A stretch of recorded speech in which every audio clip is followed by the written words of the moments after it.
Hello everybody, how are we doing? I'm sorry for the late video of this one, and I know it's taken a little while, but this one is a little bit different, okay? Because obviously, hit me up in the comments if you think I'm crazy. So if you've been with me from the start, you'll know that I had a beautiful electric blue Range Rover Sport with all the trimmings, refrigerator, where'd you get that from? It had everything. It was fully loaded. It was a dream to drive, and I've chopped that in. And you probably saw in my previous videos that I did mention that I've bought a new car, and you're going to say you are crazy, but hear me out. So I bought this car. It's a Peugeot 3008 Allure, which is the top end. I'm in love with the car. I think it's really nice, and there are reasons behind me buying this vehicle. The simple reason is cost. As you know, the cost of living's gone through the roof. Bills have gone up, and I am absolutely in love with this car.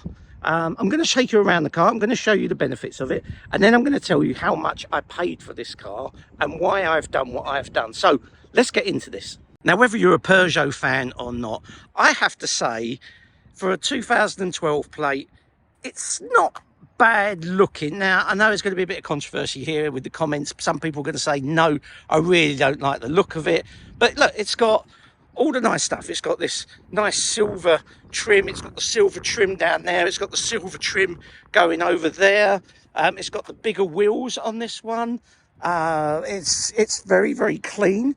It's got the little spotlights. And what I like most about it is when you sit in this car, which we're going to do in a second, it just feels like so, it's like you're sitting in a luxury room. It's really cozy. I mean, the boot, let's have a look at the boot right now, because the boot is a really funny mechanism. So obviously the boot opens like that. It's got a nice sized boot. Now look, even got to lower the seats here and here. It's got all the little hooks that you need. It's got all the little shopping hooks. It's clean. Also, there's an under storage, so if we wanted to, we can raise. Oh, I'm doing this with one-handed, guys, so bear with me. Ugh. We can make that as a shelf. So now we have secret understore storage, and we have an up storage like this. Also, as well, there's a nice little catch here. Pull that out, and then you've got like a seating position. You know, it's clean. You know, I'm going to get to the price, don't worry, guys. Shuts nicely like that. The boot just literally, it's not electric or anything, don't go like that, but it don't take much to close the boot, guys, does it? So let's get in the vehicle. So having a quick look in here, you can see how clean this is. This is perfect. Nice and tidy.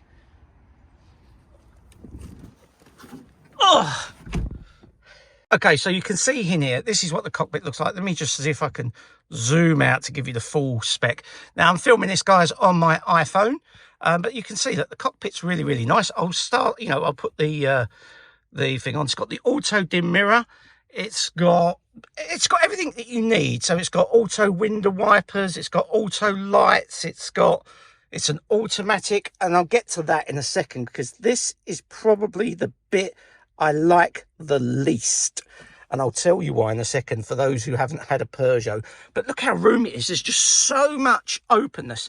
You get the panoramic roof, and you can close that with this little switch down here. When I say close it, I mean close the blind. You get the 12-volt battery socket. The seats, you get the centre armrest, which opens up this way, which is really kind of strange. I'm guessing it's just for the passenger. You can't open it this way like you can on the Mercedes. And in there, if you took this out, you get a whole ream of storage. They really have thought about the storage on this vehicle. You know, again, we're going back to a 2012. Oh, get in. We're going back to a 2012 car. There is plenty of storage here in the front. Now, let me just turn this on. Let me get the key. Now, this is not push button start technology. You do have a key. So it's not keyless entry. You do have to press a knob. But watch what happens when I turn the car on. So all the things lights up. Let me turn that radio off. And you'll get this. Let me just turn that off. Oh, let's turn that off. Okay, I don't know if you can see that. You get a nice little heads-up display. You can see that the car itself, it's a nice dashboard. It all lights up very, very nicely. Now, miles to the gallon. Let me just come in there for you guys, see if I can do it. Now, at the moment, I'm getting 46.2 miles to the gallon. Now, on a motorway journey, because I've been to where I bought this from in Preston, on a motorway journey, I was getting 65 to 67 miles to the gallon. I kid you not. It's ULEZ compliant, so I don't have to pay ULEZ, and I think it's £25 a year or £20 a year in car tax. It's also got the paddle shifters, but it doesn't have the infotainment system. However, it does have Bluetooth. It does have Bluetooth, so you can connect your phone to it to make calls. You can also play your music through it. It works perfectly. Of course, I position it here because it doesn't have wireless charging. But with the heads-up display, so let me just see if I can get in a bit further there. As you can see, that's a nice little heads-up display. If I switch on the cruise control, that will come on. And also, when you go over 70, another little gadget will pop up, which you can control on the dashboard here, and that will tell you the distance from the car in front on how much you need to be distance wise. Really, really nice feature. But I do love the heads-up display because you can carry on driving without taking your eyes off the road. I mean, the panoramic roof just makes it feel just so airy in here. I mean, it really is, you know, a nice open roomy car. Right, so let me just get to the automatic stuff. So this is there is a term for it, and it's automatic, but it's like a manual automatic.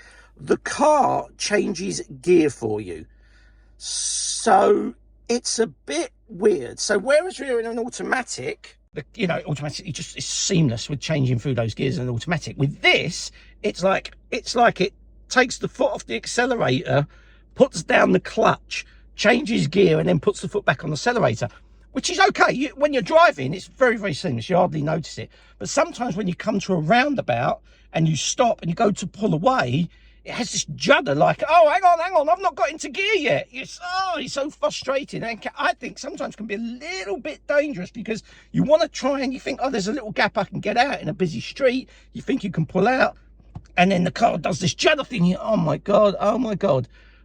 Peugeot, I really don't know why you did this. Unless it is the miles per gallon, because this is incredible on diesel fuel. It just goes on forever. You fill it up and you just don't worry about it for a month. It's just crazy, the petrol side of it. So let's continue looking around the car. So seating position for me is brilliant. It's nice and comfortable. It's you've got the nice headrest, the seats sort of buckle around you, all the bits and pieces that you need with the electric windows. The door bins are nice and big, however they're not lined with felt, so if you put anything there that's plastic or hard, it will rattle around a bit. The other weird thing is as well, you don't get the gadgets. Let me just zoom out a little bit for you guys. You don't get you get these stalks here, which are, if I can just move the steering wheel, you can see there, that's where you set your limiter and cruise control, because it has all that. And that's where you do your volume and source and everything else. Not on the steering wheel. Again, I don't know. Maybe it's the French. They're a little bit balmy sometimes with their stuff. Once you get used to it, it's okay. Probably here, it's got individual climate, which is really, really good. The radio and the sound system is really good, especially if you've paired it to your phone to play music. That's really, really good. You get a nice size glove box. However, because I guess the French are on this side, everything that would be there is now on this side for the English side of driving, so you do lose a little bit of space there. It's not the biggest. It's nice. It's okay. It does the job. I'm not complaining. We don't really put much in the glove box, to be fair. Now, let's go into the back and let's have a look. Now, it's got a nice design inside. It's also got the Isofix there under here. You could probably just see them there. They're both sides there, easy to find. The doors open quite nicely if you want to get a child seat in. Okay, so continuing the back, it's comfortable. It's very airy. as you can see. Also comes with these little blinds that you can hook up here. Remember, guys, this isn't a, you know, although it's a top end car for its time, it's 2012. There's not, I mean, the seat kind of ridges in, as you can see here, it kind of ridges in. You've got your little bits at the back here. There's no USB ports because it's a 2012 car, guys, so come on. It's nice big door bins. It's okay. It's all right. It does the job. The window itself doesn't go all the way. I think, does it go? No, I think it goes halfway down, which is a bit of a pain in the butt. But for a car of this age, I think it's not in bad condition. Let me just show you another little thing. The thing that it does have in each of the seat wells in the rear is this underfloor storage. It's on both sides. It does the job. It's nice, which is a good idea. Fantastic idea. But I just love, if we just let me just turn you around. You can see the cockpit, how it all looks. You know, from there all the way out. It's lovely, airy, open. The driving position is really nice. It's very comfortable to drive the car itself.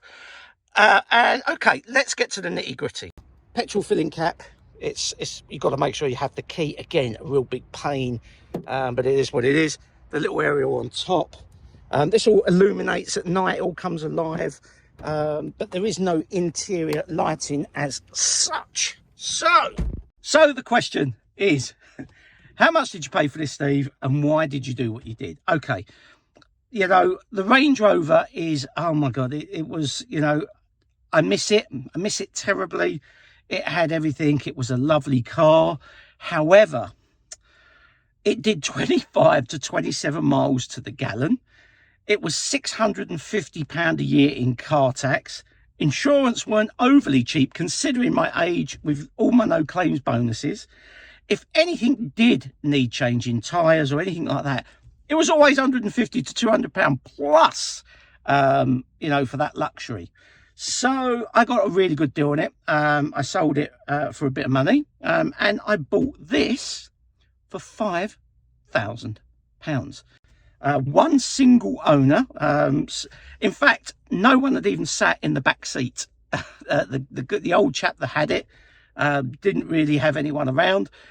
So it was a really good buy. Considering what this is costing me to run, considering to what the Range Rover was costing me to run, it's kind of been a no-brainer. This, yes, okay, this doesn't have all the little gizmos that the Range Rover had. Why didn't I go for a brand new car? Simple reason is, guys, it's just cost of living. It's crippling everyone. I would love to go for a brand new car, probably.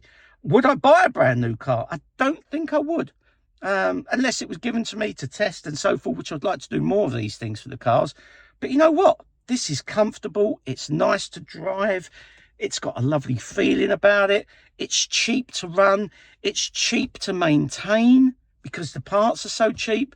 And you know, with the Peugeot diesel engine, they go forever. And this has hardly got any miles on it. And the miles per gallon that I'm getting out of this car, it's just a no-brainer, right, guys? So that's my review of the Peugeot 3008 Allure, I think it is. I told you I suck at reviews. 2012 edition. I like it. It's comfortable. It's doing the job. It serves its purpose. You know, it's a lovely smell-free, you know, environment. It's clean. I think there's not much more to say about it.